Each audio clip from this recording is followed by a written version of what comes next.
Olá pessoal, eu sou o professor Leonardo Dantas e vou passar aqui rapidinho corrigindo a prova do CEQRN, né, o concurso da educação que tivemos aqui no estado do Rio Grande do Norte, tá bom? A parte de legislação da educação, a parte de direitos humanos e ética e cidadania, ok? Vou ficar pequenininho aqui para informar inicialmente, ó, que a prova que eu estou me baseando é esta aqui, ó. Professor de Pedagogia Anos Iniciais, tipo 1, branca, tá certo? Para você aí se basear aí, tá? Então eu queria inicialmente aqui ver a questão 17 com vocês, que fala sobre educação para os direitos humanos, né? Ela diz para a gente relacionar esses 4 conteúdos aos seus exemplos aqui. Então, gente, tranquilo aqui, letra C, tá? Tranquilo. Se você pegar, por exemplo, o 2 aqui, ó, modificação de atitudes, você vai perceber que isso tem tudo a ver com organizar atividades que auxiliem na reavaliação dos próprios comportamentos. Então, modificação de atitudes tem a ver com reavaliar o próprio comportamento, as minhas próprias atitudes. Então, se essa segunda aqui é o número 2, ó, modificação de atitudes, você já gabaritaria essa questão 17 na letra C, tá bom? As demais assertivas, né, os demais correspondem, então 17 letra C, sem nenhum problema, tá bom? Agora sim, a gente vai para a parte especificamente aqui, a partir da questão 26, que é a parte de legislação, tá bom? Então, questão 26. A LDB, em seu artigo 3º, estabelece que o ensino será ministrado, entre outros, com base nos seguintes princípios. Então, a questão que foi fácil, né? Porque o que é que tem lá no artigo 3º da LDB?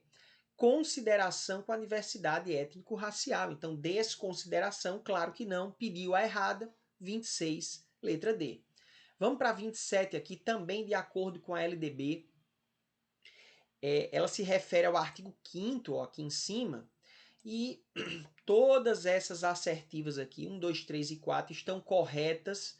É só você ler o artigo 5º, parágrafo 1º da LDB, lembrando que as assertivas 3 e 4 são atualizações recentes na LDB, né, do ano de 2023 e do ano de 2024, tá bom? Mas está tudo correto, gabarito letra E, de acordo com o gabarito preliminar da FGV, tá bom? Então até aqui não cabe recurso, mas tem questão que cabe sim recurso, hein? Questão 28, vamos para 28 agora. Eu fiz a 27, vamos para 28 agora. Vamos lá, em 2 recursos, para mim, são cabíveis aí para essa prova, tá? Nessa parte que eu estou analisando, hein, gente? A questão 28 fala sobre o ECA. Tranquilo aqui, a única assertiva errada é que diz que o acesso ao ensino obrigatório e gratuito não é direito público subjetivo. Então, gente, basta você ler aí os artigos 54 e 55 do ECA, tranquilamente você vai entender que a questão 28, sim, o gabarito é letra B, só a primeira está errada, todas as outras estão perfeitas aí de acordo com a legislação, ok? Questão 29 é sobre a Lei Brasileira de Inclusão, né, que é a Lei 13.146 de 2015. O antigo Estatuto da Pessoa com Deficiência, que passou a ser chamada de Lei Brasileira de Inclusão. Gente, coloca no enunciado uma definição e pergunta qual é o conceito que se refere, né? Então, realmente, basta você ver lá no artigo 3º que tudo que ele tá descrevendo aqui no enunciado é exatamente o conceito de acessibilidade. Então, questão 29, gabarito letra A, sem dúvida nenhuma. Vamos para a questão 30 agora, gente. Ela fala sobre o Plano Nacional de Educação, as dimensões do Plano Nacional de Educação. Enfim, uma questão tranquila, porque é o artigo 2º do Plano Nacional de Educação. Você vai ver exatamente tudo isso aqui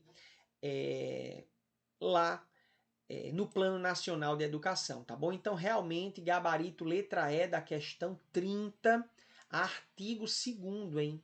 Plano Nacional de Educação em Direitos Humanos. Você vai ver tudo isso aqui. Letra E. Letra E. Artigo 2º não. Mas no Plano Nacional de Educação em Direitos Humanos a gente vai ver isso aí. Tudo tranquilo. Vamos para a questão 31 agora, hein? Questão 31. Em relação aos fundamentos pedagógicos da BNCC. É uma questão sobre BNCC. E pede para colocar V ou F. Gente, tá tudo certo aqui em relação à BNCC, tá bom? Primeira assertiva diz que a BNCC indica que as decisões pedagógicas devem estar orientadas para o desenvolvimento de competências. Sim, pelo amor de Deus.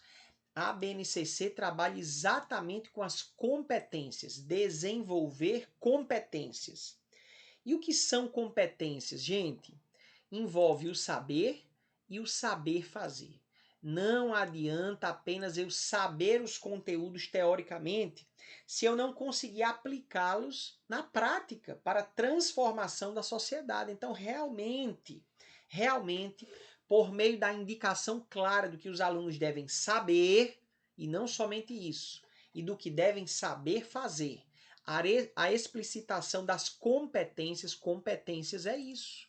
A explicitação das competências oferece referências para o fortalecimento de ações que assegurem as aprendizagens essenciais definidas na BNCC. As famosas aprendizagens essenciais na BNCC se revelam através das competências, que se desdobra em dois elementos: saber e saber fazer. Ou seja, conhecer e aplicar o conhecimento. Tá perfeito aqui. Terceira assertiva, a BNCC afirma de maneira explícita o seu compromisso com a educação integral. Sim, tem um capítulo lá que ele fala sobre a educação integral, ou seja, uma educação que leva em consideração todas as dimensões do ser humano, não só a dimensão cognitiva, mas a cognitiva também, a afetiva também, a intelectual também, enfim. Educação integral está explicitamente escrito no documento da BNCC, ok? E a última assertiva diz que a BNCC propõe a superação da fragmentação radicalmente disciplinar do conhecimento, ou seja, superar a fragmentação radicalmente disciplinar do conhecimento. Então você tem o professor de história trabalhando de forma isolada do de matemática, do de sociologia, do de história, enfim. Então a gente precisa superar essa fragmentação radicalmente disciplinar do conhecimento. O conhecimento fragmentado em disciplinas. Isso precisa ser superado. Isso está na BNCC. Então, superação da fragmentação disciplinar do conhecimento, o estímulo à sua aplicação na vida real, ou seja, aplicar o conhecimento na vida real, a importância do contexto para dar sentido ao que se aprende. Claro, sempre contextualizar o conhecimento para que o conhecimento faça sentido para a gente, né? E o protagonismo do estudante. O centro da educação não é o professor, é o estudante. Perfeito. Protagonismo do estudante em sua aprendizagem na construção do seu projeto de vida. Sim, a BNCC fala da construção do projeto de vida. O protagonismo é do estudante. Contextualizar o conhecimento para dar sentido ao que se aprende. Enfim, a aplicação dos conhecimentos na vida real, é exatamente aquele saber fazer que a gente falava. Gente, ó, tá tudo certo aí, questão 31, realmente é letra A, tá certo? Conforme aí o gabarito preliminar da FGV. Já já tem recurso, hein? Vamos ver a 32 aqui, que fala do Plano Nacional de Educação. E fala sobre alguns itens, as diretrizes, né? As diretrizes do Plano Nacional de Educação. Eu tinha falado antes sobre o artigo 2º, mas não, o artigo 2º é aqui, ó. Artigo 2º da lei, né, do Plano Nacional de Educação, lei 13.005 de 2014. Gente, ó, quase tudo está correto aqui de acordo com o artigo 2º da lei. É só você abrir o artigo 2º da lei, promoção do princípio da gestão democrática. Essa questão não foi difícil, né? Essa assertiva 3 está falsa, porque o que está no artigo 2º da lei 13.005, promoção do princípio da gestão democrática e não plutocrática, tá bom? Então, realmente corretos mesmo. 1, 2 e 4. Todos os demais estão de acordo com a lei. Letra C, tá tudo certo. Vamos para a questão 33 agora, hein? 33. A garantia de padrão de qualidade com pleno acesso, inclusão, permanência. Enfim, fala sobre a escola de qualidade social. Escola de qualidade social previsto exatamente no artigo 8º. Não, no artigo 9º, me parece que escola de qualidade social é no artigo 9º, mas é uma questão sobre a resolução 4 de 2010, as diretrizes curriculares nacionais gerais para a educação básica. Lá tem um capítulo específico sobre o que seria a escola de qualidade social, tá bom? E pede para a gente marcar a errada, à exceção de uma que está errado, tá bom? Então, se você vir lá na resolução 4 de 2010, você vai ver exatamente que tudo isso que está descrito aqui faz parte do que se entende como escola de qualidade social, ok? Exceto a letra D, desconexão entre a organização do currículo, do trabalho pedagógico e da jornada de trabalho do professor. Não é desconexão, é integração, vinculação, tá bom? Nada de desconexão, realmente a letra D é a alternativa que está errada. O enunciado está pedindo a errada, sem dúvida. Questão 33, sim, o gabarito é letra D. E vamos aqui para o recurso.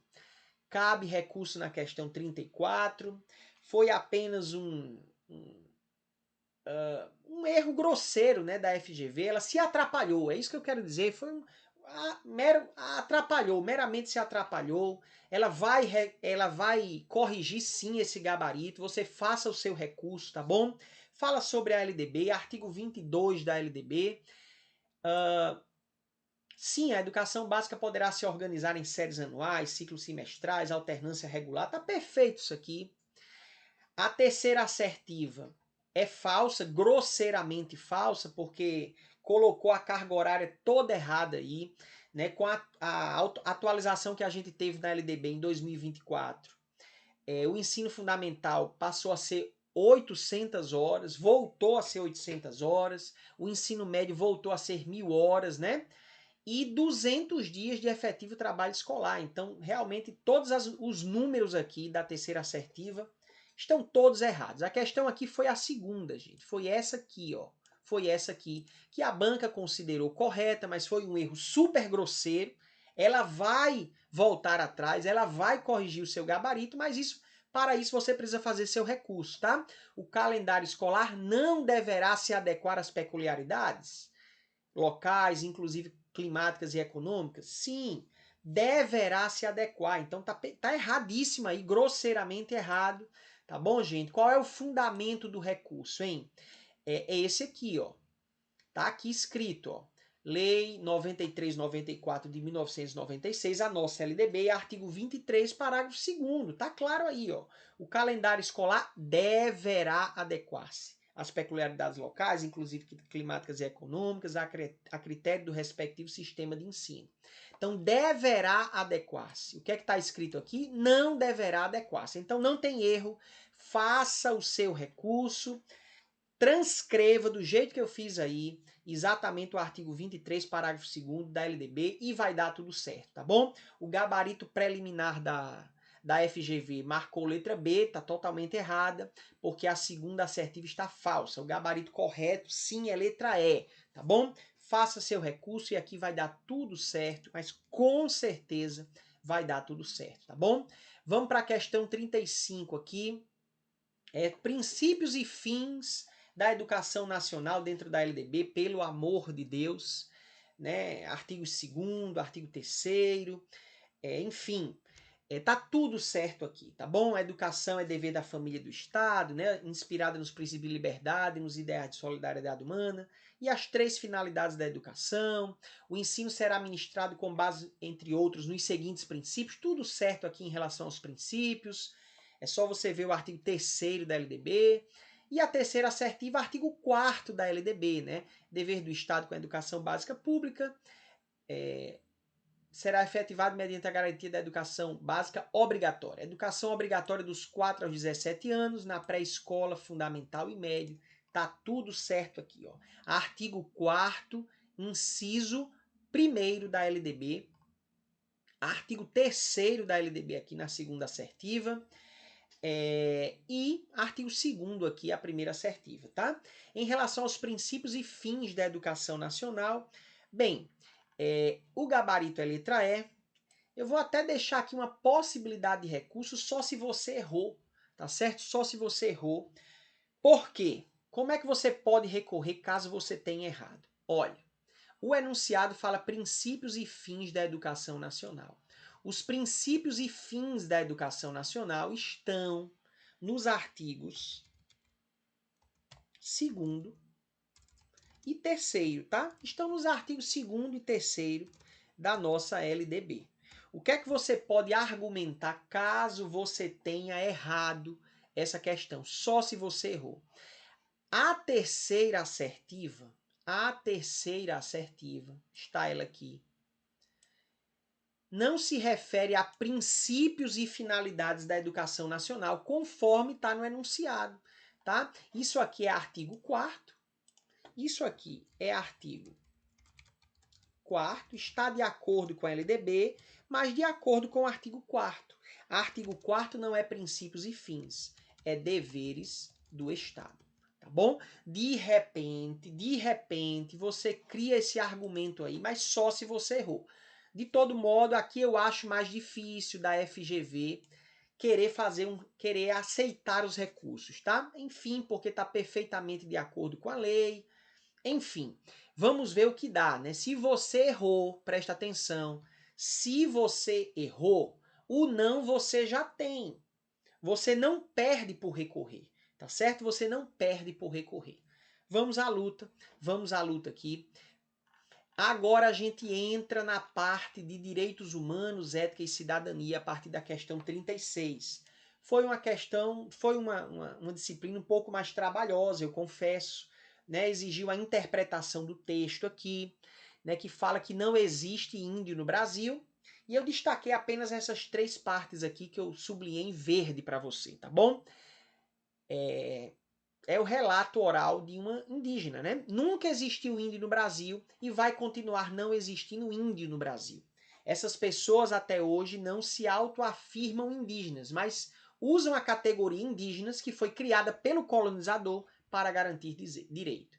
Ele está dizendo que essa ideia de índio foi trazido pelo colonizador europeu, o português que chegou aqui e passou a chamar esses povos originários que aqui habitavam de índios. Generalizou tudo como índio. Quando, na verdade, a autora, que é a entrevistada, explica que, na verdade, existem várias etnias diferentes, cada um com suas peculiaridades, com suas diferenças, e que não é correto a gente simplesmente colocar tudo como farinha do mesmo saco e chamar todo mundo de índio, tá bom? Vamos aqui às assertivas, ó. A letra A está errada porque diz que os vocábulos índio e indígena não são utilizados pelos descendentes dos povos originários. A questão diz que eles usam sim, tá? Essas pessoas até hoje não se autoafirmam indígenas, tudo bem, mas usam, tá vendo aqui, ó? Usam a categoria índio, indígena, que foi criada pelo colonizador para garantir direitos. Então, para reivindicar politicamente direitos, eles usam a expressão índio, indígena, mas na verdade eles não se consideram assim todos iguais, né? Todos reunidos nessa mesma categoria. Então o erro da letra A é dizer o seguinte, ó, que não são utilizados pelos descendentes. Eles não se reconhecem como índios, mas eles utilizam. Eles utilizam sim esses vocábulos para reivindicar direitos. Então, errada a letra A. Letra B. A utilização dos termos índio e indígena é necessária uma vez que enfatiza a historicidade do modo de vida dos povos originários. Será que as expressões índio e indígena enfatizam essa historicidade do modo de vida dos povos originários? Será que isso fortalece o seu reconhecimento ético? Não, porque não reconhece as diferenças existentes entre os povos originários. Quando a gente, repito, coloca tudo na farinha do mesmo saco, chama de índio ou indígena, a gente está dizendo que são todos iguais. E isso não fortalece o reconhecimento ético. Não, isso não enfatiza o modo de vida deles, porque o modo de vida deles são diferentes, são várias etnias diferentes. Então, não enfatiza o modo de vida e não fortalece o reconhecimento étnico, porque iguala todos eles, né? Numa única expressão. Letra C, sim, é o gabarito em uso dos termos como índio e indígena, em detrimento das identidades particularizadas, indica a forma como as identidades dos povos originários são apropriadas pela sociedade não indígena. É a forma como o não indígena vê os povos originários, vê tudo da mesma forma, como iguais, né? Em detrimento das particularidades. Em detrimento, tá aqui, ó. Em detrimento das particularidades, ou seja, dos Mendonças, do Potiguara, do Catu, do Sagi, o Potiguara da Bahia da Traição, enfim, Funiô de Pernambuco, Chavanta, então, enfim, são várias particularidades. Em detrimento de tudo isso, a gente coloca tudo como farinha do mesmo saco com as expressões índio e indígena. Realmente é letra C o gabarito, tá? É letra C o gabarito. Vamos para a letra D. O termo indígena é uma criação dos colonizadores, sim, com o objetivo de homogeneizar, sim, e desagregar as comunidades originárias, desenraizando suas origens étnicas? Não, isso aqui não está escrito, né? Essa parte final a gente não consegue extrair isso do texto, não consegue, tá bom? Homogeneizar sim, mas o restante não. Letra E, o substantivo índio é uma invenção dos primeiros povos no contexto da Constituinte? Não. Invenção não. Invenção não. O texto termina dizendo, ó, que esse termo indígena se fortaleceu na década de 70, sim, no contexto da criação da nossa Constituição Federal de 88. O termo se fortaleceu, mas ele foi criado muito lá atrás, trazido pelos colonizadores. Foram os colonizadores que criaram. Vejam só, então não é uma invenção dos primeiros povos no contexto da Constituinte de 88. Não, não, não. Invenção dos colonizadores no século XVI, lá atrás, e não no contexto da Constituinte. Houve um fortalecimento desse substantivo no contexto da Constituinte. Um fortalecimento. Invenção, não. A invenção é muito anterior, tá bom? Então, sim, gabarito da questão 36, letra C. Vamos para a 37 aqui, do outro lado da página. A entrevista concedida a Thaís Campos Portiguara insere-se em um projeto de registro da tradição de resistência e da atuação política de indígenas mulheres no Rio Grande do Norte. Nesse caso, o uso da história oral. Olha, pelo amor de Deus. A questão está falando sobre história oral. Você precisa entender que a questão queria valorizar a história oral, valorizar esse projeto de entrevistar, né, de ouvir esses indígenas, né, esses povos originários. Então, a alternativa correta é aquela que valoriza a história oral. Então, a história oral permitiu registrar memórias subjetivas cuja validação depende de pesquisa documental de registros oficiais. Quer dizer que se não tiver em documento oficial, aquele relato oral não é válido? Claro que não. Claro que não. A história oral tem sua própria validade e não depende de um documento para se validar. Entende? Construir um conhecimento provisório, por quê? A história oral é um conhecimento provisório, por quê provisório? Por que não definitivo? Por que não permanente? A história oral é uma fonte de coleta de fatos históricos, tá bom? É uma fonte histórica, assim como a documental. Então a letra B desvaloriza a história oral. A letra E desvaloriza a história oral. A letra A desvaloriza a história oral. A e B. Letra C. Conectar memória individual histórica do tempo presente para o exercício lírico plurissignificativo. Não, a ideia não é essa. Lírico, né? Emotivo, plurissignificativo, como se a história oral, porque a oral ela fosse dúbia, ela tivesse vários significados. Não, gente. A história oral é um relato oral, é um pensamento de alguém que convive naquele contexto, que pode relatar a história que foi contada de geração para geração. Então, não. A letra C também não valoriza a história oral. Letra D é o gabarito. Valorizar a oralidade. Tá vendo aqui, ó? Valorizar a oralidade. A ideia é essa, gente, pelo amor de Deus. Valorizar a oralidade como modo de produção e transmissão de saberes e histórias dos povos originários, narradas a partir de suas próprias falas. Então, é a letra D que valoriza a história oral. Né? Você deveria ter tido essa sacada na hora da prova, tá?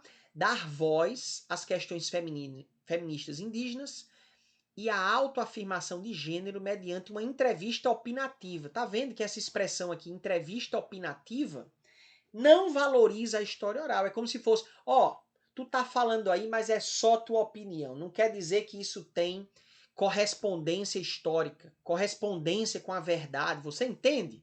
Então a letra E também desvaloriza a história oral. É a letra D, o gabarito da questão 37, de acordo aí com o gabarito preliminar da FGV, tá bom? 38. Em sua evolução histórica, os direitos humanos passaram por distintas fases, né? Então é uma questão que fala sobre a evolução, o processo de evolução, sobre o processo de evolução dos direitos humanos, tá bom? Tá dizendo que ocorreu a transição do universalismo para o relativismo. Não, não ocorreu a transição, né? As concepções universalistas e relativistas convivem atualmente. A gente não saiu de uma para outra. Há quem defenda uma corrente mais universalista, há quem defenda uma corrente mais relativista, enfim, tá bom? A proteção dos direitos de defesa, gente, direitos de defesa é o direito de primeira geração. Apresentou uma antecedência lógica em relação aos direitos prestacionais.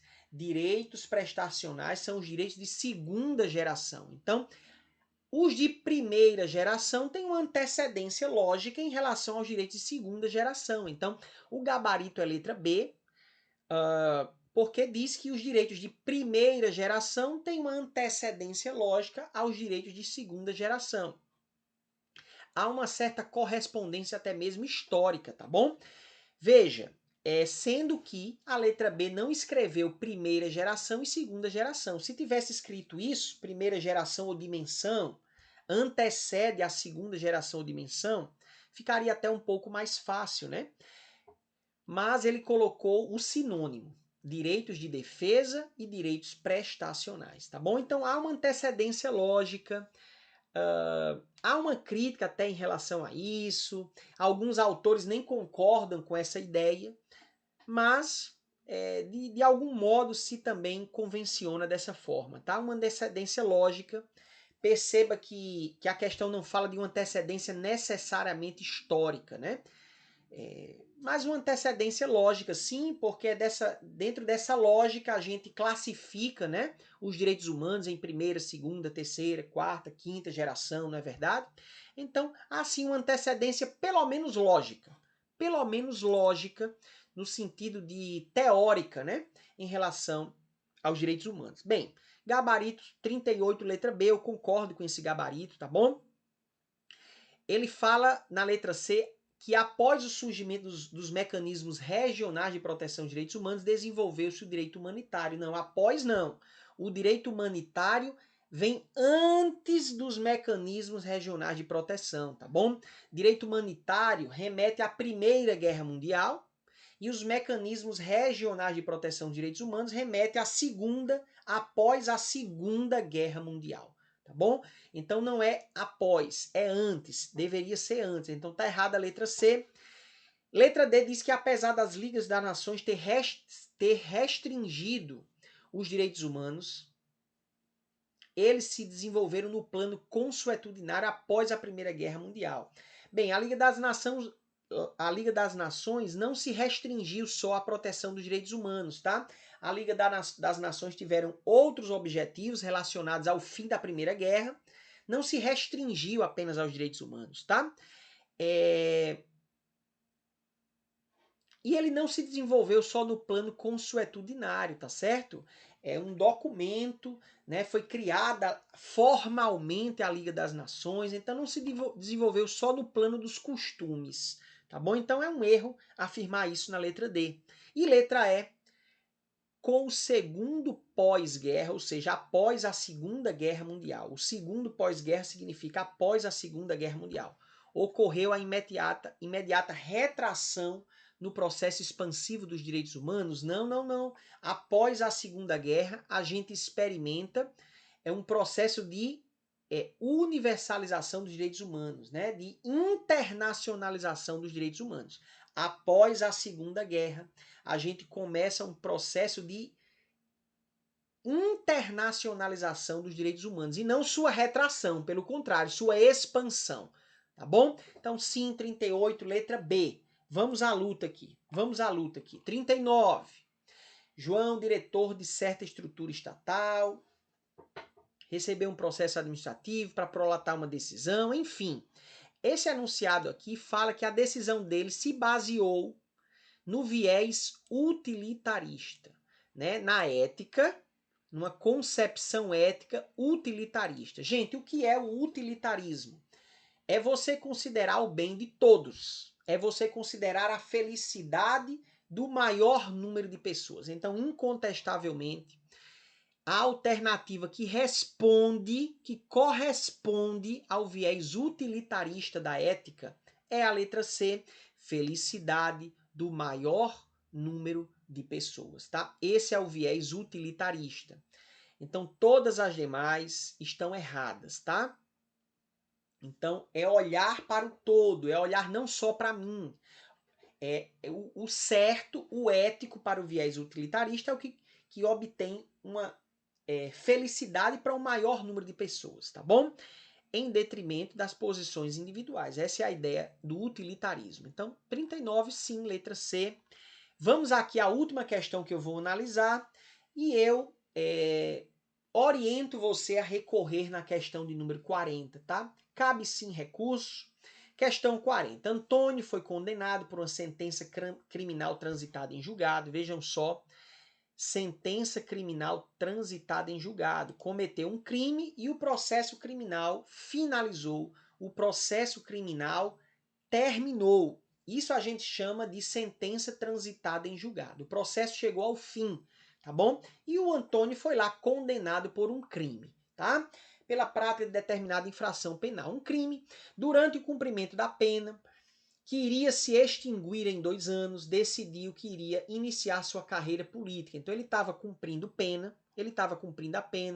pena de 2 anos, né? Ainda tinha 2 anos para cumprir a pena e ele pensou em seguir carreira política na eleição que seria realizada em outubro do ano que se estava realizando suas reflexões.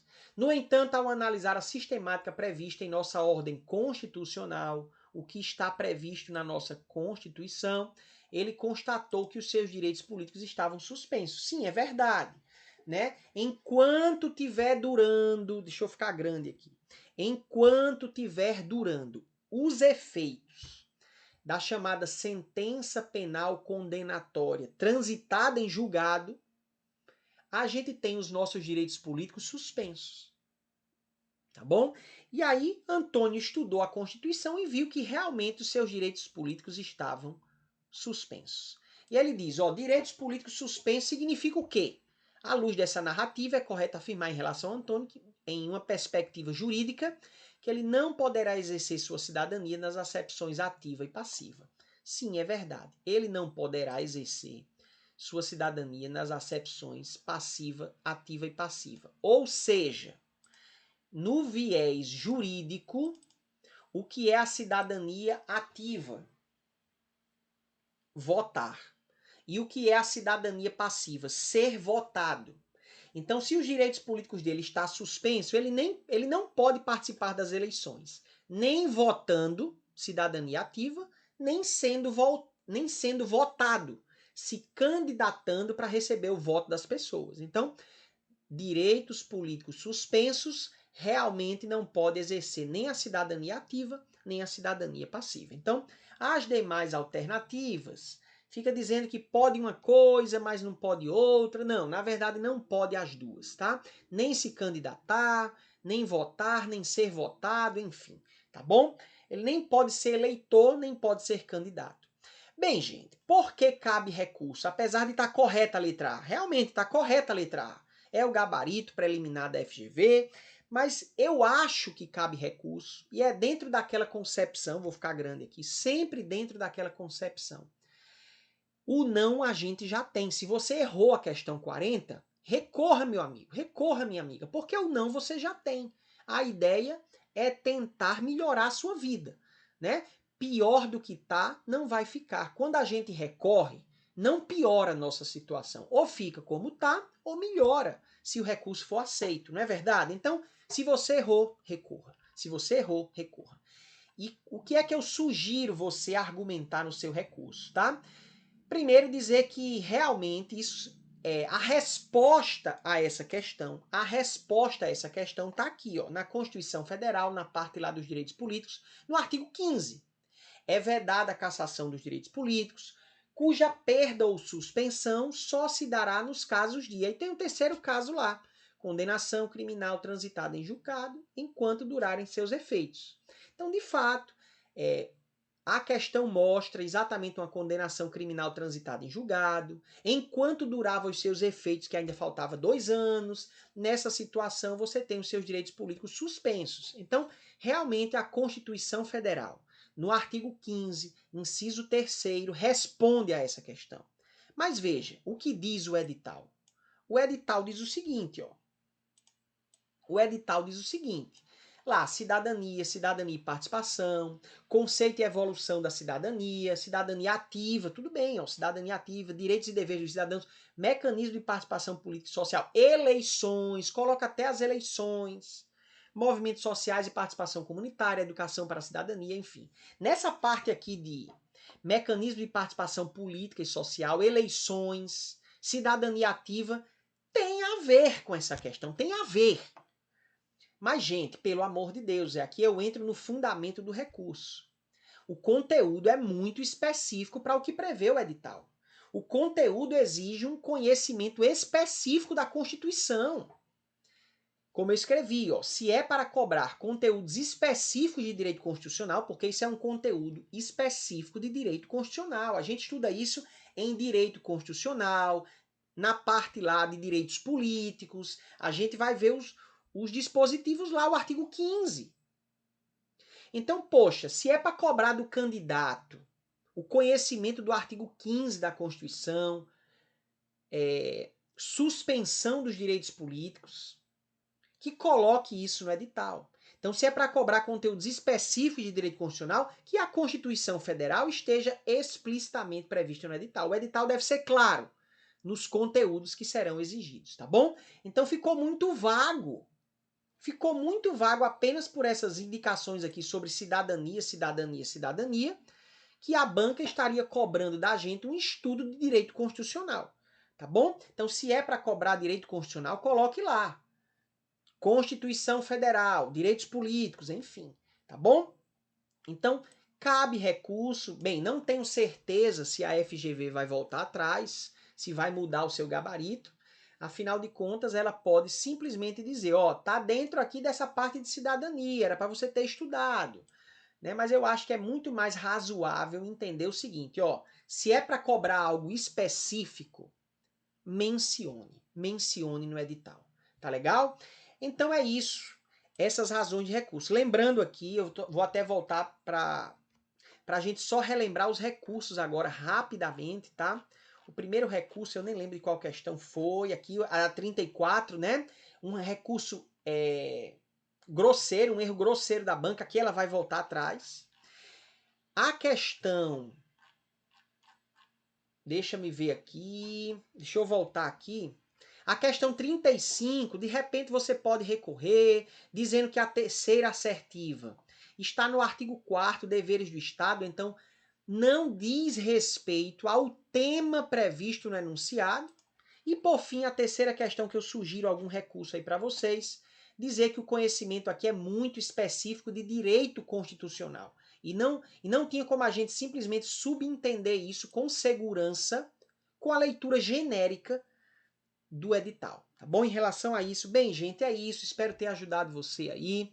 Bons estudos e não desista. Você tem que passar. Até mais.